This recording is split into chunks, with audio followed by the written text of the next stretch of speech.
those tea leaves, sharpen that katana, and prepare your defenses. I'm Becca Scott, and this is How to Play Legend of the Five Rings, the card game.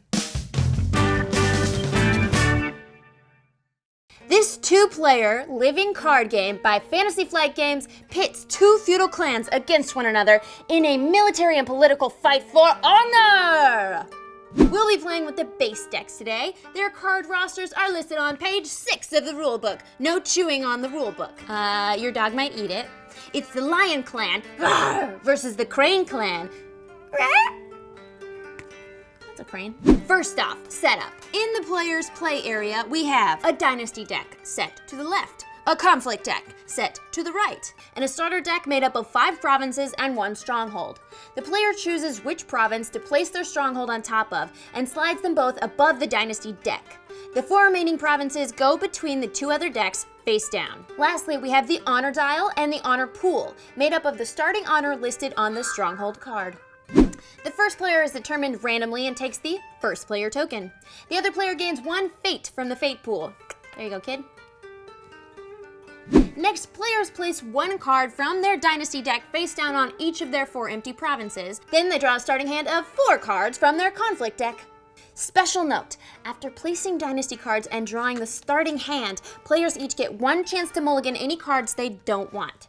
After drawing to replace them, the discarded cards are then shuffled back into their decks. Gameplay occurs over a series of rounds made up of 5 amazing phases. We've got Dynasty, Draw, Conflict, Fate, and Regroup phases. The Dynasty Phase. Players, in turn order, reveal the face-down cards on their provinces, which are not in play yet. Next, players collect their Fate, the main resource of the game, equal to the Fate value on their stronghold card. Still in turn order, players may alternate opportunities to either play character cards from their provinces, trigger in-play card abilities, or pass. The first player to pass gains 1 fate and forfeits their opportunity to act for the rest of the phase. But you still got that sweet extra fate. To play a character card, the controlling player spends fate equal to the card's cost, located on the top left. That card is then moved to the player's home area in front of their provinces. This character is now in play and ready. A ready character is placed vertically, while a bowed character is turned sideways and considered used for the round. After a character is played, its controller has the option to place any number of fate tokens from their pool onto that character, which will keep them in play longer. Once the controller decides that, the empty province is refilled by a card from the Dynasty deck, face down. Both players have passed on these actions. It's time for the Draw phase, which represents the scheming and plotting of the clans. First, players secretly select a number between 1 and 5 on their Honor Dial, and then players reveal their selection, and whomever chooses the highest number gives their opponent a number of honor tokens equal to the difference. A tie means no honor is exchanged. Finally, each player draws conflict cards equal to their Honor Dial selection. Yeah, this is what plotting gets me. One thing to note, if a player's Dynasty or Conflict decks ever run out, they lose 5 honor! And then they shuffle the corresponding piles into a new deck. Next up, the Conflict phase. Each player gets the opportunity to declare and resolve 2 conflicts in alternating turns, beginning with the first player. Each conflict is identified in 2 ways, by element and type of conflict.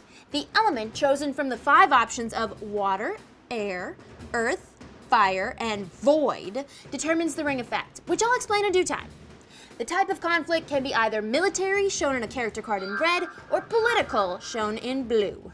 To declare a conflict, the attacking player declares the type and element, then takes an unclaimed ring token of the element type and places it on an opponent's province.